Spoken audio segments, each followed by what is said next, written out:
Paper 3. The Attributes of God. God is everywhere present. The Universal Father rules the circle of eternity. But He rules in the local universes, in the persons of His paradise creator sons, even as He bestows life through these sons. God has given us eternal life, and this life is in His sons. These creator sons of God are the personal expression of Himself in the sectors of time and to the children of the whirling planets of the evolving universes of space. The highly personalized sons of God are clearly discernible by the lower orders of created intelligences, and so do they compensate for the invisibility of the infinite and therefore less discernible Father. The Paradise Creator sons of the Universal Father are a revelation of an otherwise invisible being, invisible because of the absoluteness and infinity inherent in the circle of eternity and in the personalities of the Paradise deities. Creatorship is hardly an attribute of God. It is rather the aggregate of His acting nature. And this universal function of creatorship is eternally manifested as it is conditioned and controlled by all the coordinate attributes of the infinite and divine reality of the first source and center. We sincerely doubt whether any one characteristic of the divine nature can be regarded as being antecedent to the others, but if such were the case, then the creatorship nature of deity would take precedence over all other natures, activities, and attributes. And the creatorship of deity culminates in the universal truth of the fatherhood of God. 1. God's everywhereness. The ability of the Universal Father to be everywhere present and at the same time constitutes His omnipresence. God alone can be in two places, in numberless places, at the same time. God is simultaneously present in heaven above and on the earth beneath. As the psalmist exclaimed, "Whither shall I go from your spirit, or whither shall I flee from your presence?" I am a God at hand as well as afar off, says the Lord. Do not I fill heaven and earth? The Universal Father is all the time present in all parts and in all hearts of His far-flung creation. He is the fullness of Him who fills all and in all, and who works all in all. And further, the concept of His personality is such that the heaven, universe, and heaven of heavens, universe of universes, cannot contain Him. It is literally true that God is all and in all. But even that is not all of God. The infinite can be finally revealed only in infinity. The cause can never be fully comprehended by an analysis of effects. The living God is immeasurably greater than the sum total of creation that has come into being as a result of the creative acts of His unfettered free will. God is revealed throughout the cosmos, but the cosmos can never contain or encompass the entirety of the infinity of God. The Father's presence unceasingly patrols the master universe. His going forth is from the end of the heaven, and His circuit to the ends of it, and there is nothing hidden from the light thereof. The creature not only exists in God, but God also lives in the creature. We know we dwell in Him because He lives in us. He has given us His Spirit. This gift from the Paradise Father is man's inseparable companion. He is the ever-present and all-pervading God. The Spirit of the everlasting Father is concealed in the mind of every mortal child. Man goes forth searching for a friend, while that very friend lives within his own heart. The true God is not afar off. He is a part of us. His Spirit speaks from within us. The Father lives in the child. God is always with us. He is the guiding Spirit of eternal destiny. Truly of the human race has it been said, "You are of God," because he who dwells in love dwells in God, and God in him. Even in wrongdoing you torment the indwelling gift of God, for the thought adjuster must needs go through the consequences of evil thinking with the human mind of its incarceration. The omnipresence of God is in reality a part of His infinite nature.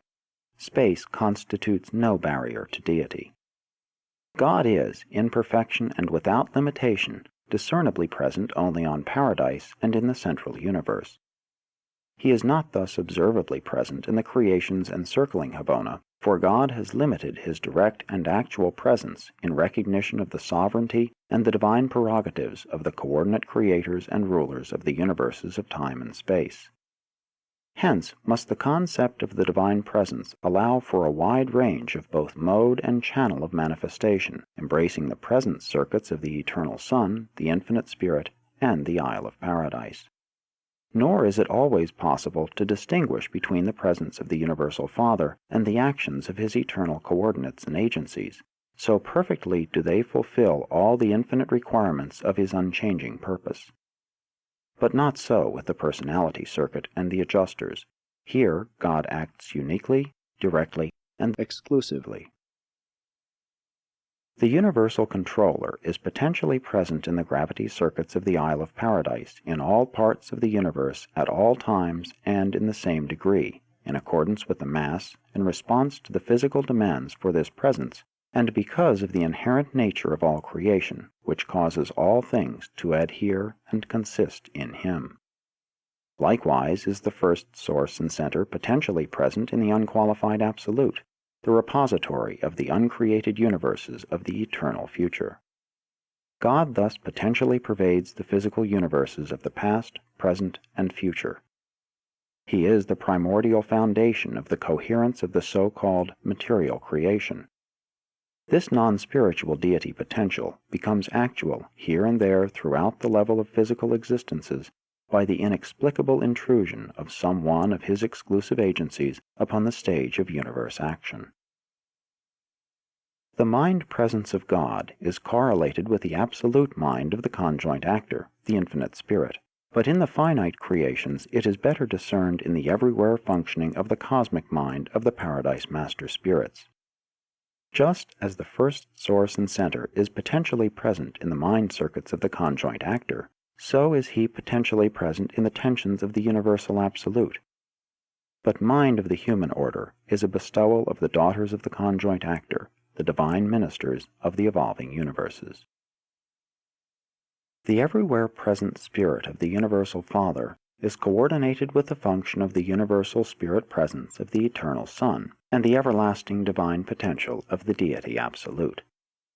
But neither the spiritual activity of the Eternal Son and his Paradise Sons, nor the mind bestowals of the Infinite Spirit seem to exclude the direct action of the thought adjusters, the indwelling fragments of God in the hearts of his creature children. Concerning God's presence in a planet, system, constellation, or a universe, the degree of such presence in any creational unit is a measure of the degree of the evolving presence of the Supreme Being. It is determined by the en masse recognition of God and loyalty to him on the part of the vast universe organization running down to the systems and planets themselves. Therefore, it is sometimes with the hope of conserving and safeguarding these phases of God's precious presence that, when some planets, or even systems, have plunged far into spiritual darkness, they are in a certain sense quarantined or partially isolated from intercourse with the larger units of creation. And all this, as it operates on Urantia, is a spiritually defensive reaction of the majority of the worlds to save themselves, as far as possible, from suffering the isolating consequences of the alienating acts of a headstrong, wicked, and rebellious minority. While the Father parentally encircuits all his sons, all personalities, his influence in them is limited by the remoteness of their origin from the second and the third persons of deity, and augmented as their destiny attainment nears such levels. The fact of God's presence in creature minds is determined by whether or not they are indwelt by Father fragments, such as the mystery monitors, but his effective presence is determined by the degree of cooperation accorded these indwelling adjusters by the minds of their sojourn. The fluctuations of the Father's presence are not due to the changeableness of God. The Father does not retire in seclusion because he has been slighted. His affections are not alienated because of the creature's wrongdoing. Rather, having been endowed with the power of choice concerning himself, his children, in the exercise of that choice, directly determine the degree and limitations of the Father's divine influence in their own hearts and souls. The Father has freely bestowed himself upon us without limit and without favor. He is no respecter of persons, planets, systems, or universes. In the sectors of time, he confers differential honor only on the paradise personalities of God the Sevenfold, the coordinate creators of the finite universes. 2. God's infinite power. All the universes know that the Lord God omnipotent reigns. The affairs of this world and other worlds are divinely supervised. He does according to his will in the army of heaven and among the inhabitants of the earth. It is eternally true, there is no power but of God. Within the bounds of that which is consistent with the divine nature, it is literally true that with God all things are possible. The long drawn-out evolutionary processes of peoples, planets, and universes are under the perfect control of the universe creators and administrators and unfold in accordance with the eternal purpose of the Universal Father, proceeding in harmony and order and in keeping with the all-wise plan of God. There is only one lawgiver. He upholds the worlds in space and swings the universes around the endless circle of the eternal circuit. Of all the divine attributes, his omnipotence, especially as it prevails in the material universe, is the best understood. Viewed as an unspiritual phenomenon, God is energy. This declaration of physical fact is predicated on the incomprehensible truth that the first source and center is the primal cause of the universal physical phenomena of all space. From this divine activity, all physical energy and other material manifestations are derived. Light, that is, light without heat, is another of the non-spiritual manifestations of the deities. And there is still another form of non-spiritual energy which is virtually unknown on Urantia. It is as yet unrecognized. God controls all power. He has made a way for the lightning. He has ordained the circuits of all energy. He has decreed the time and manner of the manifestation of all forms of energy matter. And all these things are held forever in his everlasting grasp, in the gravitational control centering on nether paradise. The light and energy of the eternal God thus swing on forever around his majestic circuit, the endless but orderly procession of the starry hosts composing the universe of universes. All creation circles eternally around the paradise personality center of all things and beings. The omnipotence of the Father pertains to the everywhere dominance of the absolute level, whereon the three energies, material, mindal, and spiritual, are indistinguishable in close proximity to him, the source of all things. Creature mind, being neither paradise monata nor paradise spirit, is not directly responsive to the Universal Father. God adjusts with the mind of imperfection, with Urantia mortals through the thought adjusters. The Universal Father is not a transient force, a shifting power, or a fluctuating energy. The power and wisdom of the Father are wholly adequate to cope with any and all universe exigencies. As the emergencies of human experience arise, he has foreseen them all, and therefore he does not react to the affairs of the universe in a detached way, but rather in accordance with the dictates of eternal wisdom and in consonance with the mandates of infinite judgment. Regardless of appearances, the power of God is not functioning in the universe as a blind force. Situations do arise in which it appears that emergency rulings have been made, that natural laws have been suspended, that misadaptations have been recognized, and that an effort is being made to rectify the situation, but such is not the case. Such concepts of God have their origin in the limited range of your viewpoint, in the finiteness of your comprehension, and in the circumscribed scope of your survey. Such misunderstanding of God is due to the profound ignorance you enjoy regarding the existence of the higher laws of the realm, the magnitude of the Father's character, the infinity of his attributes, and the fact of his free willness. The planetary creatures of God's spirit indwelling, scattered hither and yon throughout the universes of space, are so nearly infinite in number and order, their intellects are so diverse, their minds are so limited, and sometimes so gross, their vision is so curtailed and localized, that it is almost impossible to formulate generalizations of law adequately expressive of the Father's infinite attributes, and at the same time to any degree comprehensible to these created intelligences. Therefore, to you the creature, many of the acts of the all-powerful Creator seem to be arbitrary, detached, and not infrequently heartless and cruel. But again I assure you that this is not true. God's doings are all purposeful, intelligent, wise, kind, and eternally considerate of the best good, not always of an individual being, an individual race, an individual planet, or even an individual universe, but they are for the welfare and best good of all concerned, from the lowest to the highest. In the epochs of time, the welfare of the part may sometimes appear to differ from the welfare of the whole. In the circle of eternity, such apparent differences are non-existent. We are all a part of the family of God, and we must therefore sometimes share in the family discipline. Many of the acts of God which so disturb and confuse us are the result of the decisions and final rulings of all wisdom, empowering the conjoint actor to execute the choosing of the infallible will of the infinite mind, to enforce the decisions of the personality of perfection, whose survey, vision, and solicitude embrace the highest and eternal welfare of all his vast and far-flung creation. Thus it is that your detached, sectional, finite, gross, and highly materialistic viewpoint, and the limitations inherent in the nature of your being, constitute such a handicap that you are unable to see, comprehend, or know the wisdom and kindness of many of the divine acts which to you seem fraught with such crushing cruelty, and which seem to be characterized by such utter indifference to the comfort and welfare, to the planetary happiness and personal prosperity of your fellow creatures. It is because of the limits of human vision, it is because of your circumscribed understanding and finite comprehension, that you misunderstand the motives and pervert the purposes of God. But many things occur on the evolutionary worlds which are not the personal doings of the Universal Father.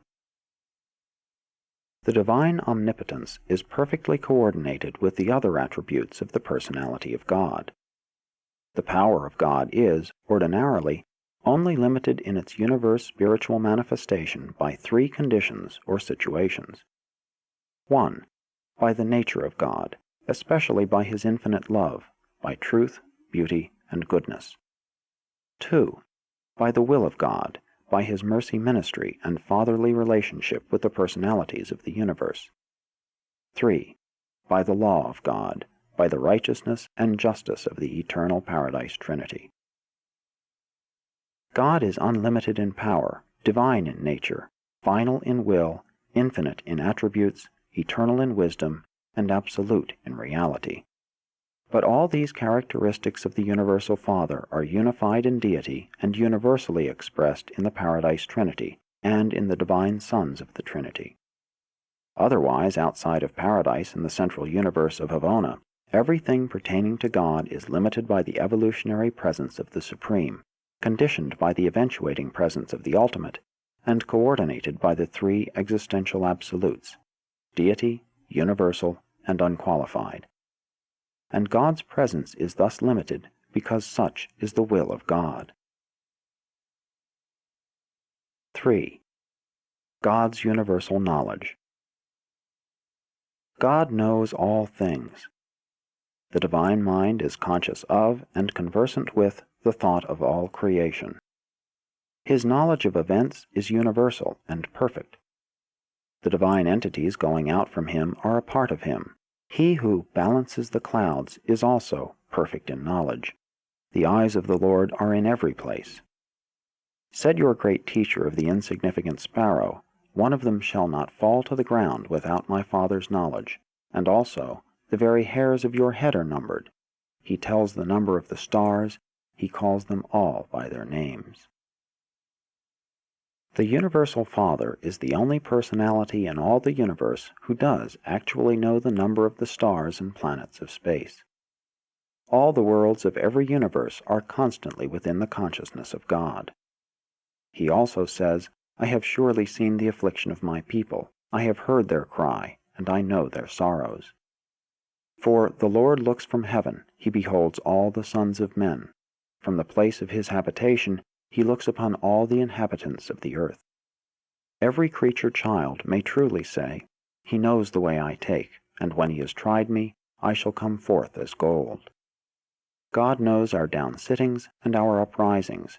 He understands our thoughts afar off, and is acquainted with all our ways. All things are naked and open to the eyes of him with whom we have to do. And it should be a real comfort to every human being to understand that he knows your frame. He remembers that you are dust. Jesus, speaking of the living God, said, Your Father knows what you have need of even before you ask him. God is possessed of unlimited power to know all things. His consciousness is universal. His personal circuit encompasses all personalities, and his knowledge of even the lowly creatures is supplemented indirectly through the descending series of divine sons, and directly through the indwelling thought adjusters. And furthermore, the infinite Spirit is all the time, everywhere present. We are not wholly certain as to whether or not God chooses to foreknow events of sin. But even if God should foreknow the free will acts of his children, such foreknowledge does not in the least abrogate their freedom. One thing is certain, God is never subjected to surprise. Omnipotence does not imply the power to do the non-doable, the ungodlike act. Neither does omniscience imply the knowing of the unknowable. But such statements can hardly be made comprehensible to the finite mind. The creature can hardly understand the range and limitations of the will of the Creator. 4. God's limitlessness. The successive bestowal of himself upon the universes as they are brought into being in no wise lessens the potential of power or the store of wisdom as they continue to reside and repose in the central personality of deity. In potential of force, wisdom, and love, the Father has never lessened aught of his possession, nor become divested of any attribute of his glorious personality as a result of the unstinted bestowal of himself upon the paradise sons, upon his subordinate creations, and upon the manifold creatures thereof. The creation of every new universe calls for a new adjustment of gravity, but even if creation should continue indefinitely, eternally, even to infinity, so that eventually the material creation would exist without limitations, still the power of control and coordination reposing in the Isle of Paradise would be found equal to and adequate for the mastery, control, and coordination of such an infinite universe. And subsequent to this bestowal of limitless force and power upon a boundless universe, the infinite would still be surcharged with the same degree of force and energy. The unqualified absolute would still be undiminished. God would still possess the same infinite potential, just as if force, energy, and power had never been poured forth for the endowment of universe upon universe. And so with wisdom. The fact that mind is so freely distributed to the thinking of the realms in no wise impoverishes the central source of divine wisdom. As the universes multiply and beings of the realms increase in number to the limits of comprehension, if mind continues without end to be bestowed upon these beings of high and low estate, still will God's central personality continue to embrace the same eternal, infinite, and all-wise mind. The fact that he sends forth spirit messengers from himself to indwell the men and women of your world and other worlds in no wise lessens his ability to function as a divine and all-powerful spirit personality, and there is absolutely no limit to the extent or number of such spirit monitors which he can and may send out. This giving of himself to his creatures creates a boundless, almost inconceivable future possibility of progressive and successive existences for these divinely endowed mortals. And this prodigal distribution of himself as these ministering spirit entities in no manner diminishes the wisdom and perfection of truth and knowledge which repose in the person of the all-wise, all-knowing, and all-powerful Father. To the mortals of time there is a future, but God inhabits eternity. Even though I hail from near the very abiding place of deity, I cannot presume to speak with perfection of understanding concerning the infinity of many of the divine attributes. Infinity of mind alone can fully comprehend infinity of existence and eternity of action. Mortal man cannot possibly know the infinitude of the Heavenly Father. Finite mind cannot think through such an absolute truth or fact. But this same finite human being can actually feel, literally experience, the full and undiminished impact of such an infinite Father's love.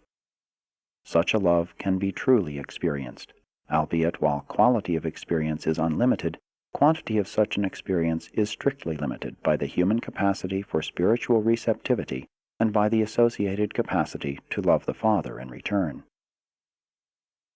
Finite appreciation of infinite qualities far transcends the logically limited capacities of the creature. Because of the fact that mortal man is made in the image of God, there lives within him a fragment of infinity. Therefore, man's nearest and dearest approach to God is by and through love, for God is love. And all of such a unique relationship is an actual experience in cosmic sociology, the creator-creature relationship, the father-child affection. 5. The Father's supreme rule. In his contact with the post-Havona creations, the Universal Father does not exercise his infinite power and final authority by direct transmittal, but rather through his sons and their subordinate personalities. And God does all this of his own free will. Any and all powers delegated, if occasion should arise, if it should become the choice of the divine mind, could be exercised direct. But as a rule, such action only takes place as a result of the failure of the delegated personality to fulfill the divine trust. At such times, and in the face of such default, and within the limits of the reservation of divine power and potential, the Father does act independently, and in accordance with the mandates of his own choice, and that choice is always one of unfailing perfection and infinite wisdom. The Father rules through his sons.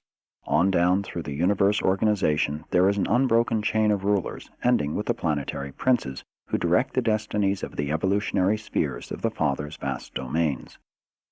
It is no mere poetic expression that exclaims, "The earth is the Lord's, and the fullness thereof. He removes kings and sets up kings. The Most High's rule in the kingdoms of men." In the affairs of men's hearts, the Universal Father may not always have his way, but in the conduct and destiny of a planet, the divine plan prevails. The eternal purpose of wisdom and love triumph. Said Jesus, "My Father who gave them to me is greater than all, and no one is able to pluck them out of my Father's hand." As you glimpse the manifold workings and view the staggering immensity of God's well-nigh limitless creation, you may falter in your concept of his primacy, but you should not fail to accept him as securely and everlastingly enthroned at the paradise center of all things and as the beneficent Father of all intelligent beings. There is but one God and Father of all, who is above all and in all, and he is before all things, and in him all things consist. The uncertainties of life and the vicissitudes of existence do not in any manner contradict the concept of the universal sovereignty of God. All evolutionary creature life is beset by certain inevitabilities. Consider the following. 1. Is courage, strength of character desirable? Then must man be reared in an environment which necessitates grappling with hardships and reacting to disappointments. 2. Is altruism, service of one's fellows, desirable? Then must life experience provide for encountering situations of social inequality. 3. Is hope, the grandeur of trust, desirable? Then human existence must constantly be confronted with insecurities and recurrent uncertainties. 4. Is faith, the supreme assertion of human thought, desirable? Then must the mind of man find itself in that troublesome predicament where it ever knows less than it can believe. 5. Is the love of truth and the willingness to go wherever it leads desirable? Then must man grow up in a world where error is present and falsehood always possible. 6. is idealism, the approaching concept of the divine desirable. Then must man struggle in an environment of relative goodness and beauty, surrounding stimulative of the irrepressible reach for better things. 7. Is loyalty, devotion to highest duty desirable. Then must man carry on amid the possibilities of betrayal and desertion. The valor of devotion to duty consists in the implied danger of default. 8. Is unselfishness, the spirit of self-forgetfulness desirable. Then must mortal man live face to face with the incessant clamoring of an inescapable self for recognition and honor. Man could not dynamically choose the divine life if there were no self-life to forsake. Man could never lay saving hold on righteousness if there were no potential evil to exalt and differentiate the good by contrast. 9. Is pleasure, the satisfaction of happiness, desirable. Then must man live in a world where the alternative of pain and the likelihood of suffering are ever-present experiential possibilities. Throughout the universe, every unit is regarded as a part of the whole. Survival of the part is dependent on cooperation with the plan and purpose of the whole, the wholehearted desire and perfect willingness to do the Father's divine will. The only evolutionary world without error, the possibility of unwise judgment, would be a world without free intelligence. In the Havona universe, there are 1 billion perfect worlds with their perfect inhabitants, but evolving man must be fallible if he is to be free. Free and inexperienced intelligence cannot possibly at first be uniformly wise. The possibility of mistaken judgment, evil, becomes sin only when the human will consciously endorses and knowingly embraces a deliberate, immoral judgment. The full appreciation of truth, beauty, and goodness is inherent in the perfection of the divine universe. The inhabitants of the Havona worlds do not require the potential of relative value levels as a choice stimulus. Such perfect beings are able to identify and choose the good in the absence of all contrastive and thought-compelling moral situations. But all such perfect beings are, in moral nature and spiritual status, what they are by virtue of the fact of existence. They have experientially earned advancement only within their inherent status. Mortal man earns even his status as an ascension candidate by his own faith and hope. Everything divine which the human mind grasps and the human soul acquires is an experiential attainment. It is a reality of personal experience and is therefore a unique possession, in contrast to the inherent goodness and righteousness of the inerrant personalities of Havona. The creatures of Havona are naturally brave, but they are not courageous in the human sense. They are innately kind and considerate, but hardly altruistic in the human way. They are expectant of a pleasant future, but not hopeful in the exquisite manner of the trusting mortal of the uncertain evolutionary spheres. They have faith in the stability of the universe, but they are utter strangers to that saving faith whereby mortal man climbs from the status of an animal up to the portals of paradise. They love the truth, but they know nothing of its soul-saving qualities. They are idealists, but they were born that way. They are wholly ignorant of the ecstasy of becoming such by exhilarating choice. They are loyal, but they have never experienced the thrill of wholehearted and intelligent devotion to duty in the face of temptation to default. They are unselfish, but they never gain such levels of experience by the magnificent conquest of a belligerent self. They enjoy pleasure, but they do not comprehend the sweetness of the pleasure escape from the pain potential. 6. The Father's primacy. With divine selflessness, consummate generosity, the universal Father relinquishes authority and delegates power, but he is still primal. His hand is on the mighty lever of the circumstances of the universal realms. He has reserved all final decisions and unerringly wields the all-powerful veto scepter of his eternal purpose with unchallengeable authority over the welfare and destiny of the outstretched, whirling, and ever-circling creation. The sovereignty of God is unlimited. It is the fundamental fact of all creation. The universe was not inevitable. The universe is not an accident, neither is it self-existent. The universe is a work of creation, and is therefore wholly subject to the will of the Creator. The will of God is divine truth, living love. Therefore are the perfecting creations of the evolutionary universes characterized by goodness, nearness to divinity, by potential evil, remoteness from divinity. All religious philosophy sooner or later arrives at the concept of unified universe rule, of one God. Universe causes cannot be lower than universe effects. The source of the streams of universe life and of the cosmic mind must be above the levels of their manifestation. The human mind cannot be consistently explained in terms of the lower orders of existence. Man's mind can be truly comprehended only by recognizing the reality of higher orders of thought and purposive will. Man as a moral being is inexplicable unless the reality of the Universal Father is acknowledged. The mechanistic philosopher professes to reject the idea of a universal and sovereign will, the very sovereign will whose activity in the elaboration of the universe laws he so deeply reverences. What unintended homage the mechanist pays the law creator when he conceives such laws to be self-acting and self-explanatory. It is a great blunder to humanize God, except in the concept of the indwelling thought adjuster, but even that is not so stupid as completely to mechanize the idea of the first great source and center. Does the Paradise Father suffer? I do not know. The Creator sons most certainly can and sometimes do, even as do mortals. The Eternal Son and the Infinite Spirit suffer in a modified sense. I think the Universal Father does, but I cannot understand how, perhaps through the personality circuit, or through the individuality of the thought adjusters and other bestowals of his eternal nature. He has said of the mortal races, "In all your afflictions I am afflicted." He unquestionably experiences a fatherly and sympathetic understanding. He may truly suffer, but I do not comprehend the nature thereof.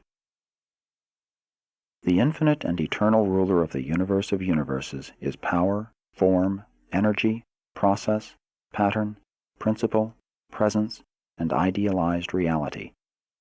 But he is more. He is personal. He exercises a sovereign will, experiences self-consciousness of divinity, executes the mandates of a creative mind, pursues the satisfaction of the realization of an eternal purpose, and manifests a father's love and affection for his universe children. And all these more personal traits of the Father can be better understood by observing them as they were revealed in the bestowal life of Michael, your Creator Son, when he was incarnated on Urantia. God the Father loves men. God the Son serves men. God the Spirit inspires the children of the universe to the ever-ascending adventure of finding God the Father by the ways ordained by God the Sons through the ministry of the grace of God the Spirit. Being the divine counselor assigned to the presentation of the revelation of the Universal Father, I have continued with this statement of the attributes of deity.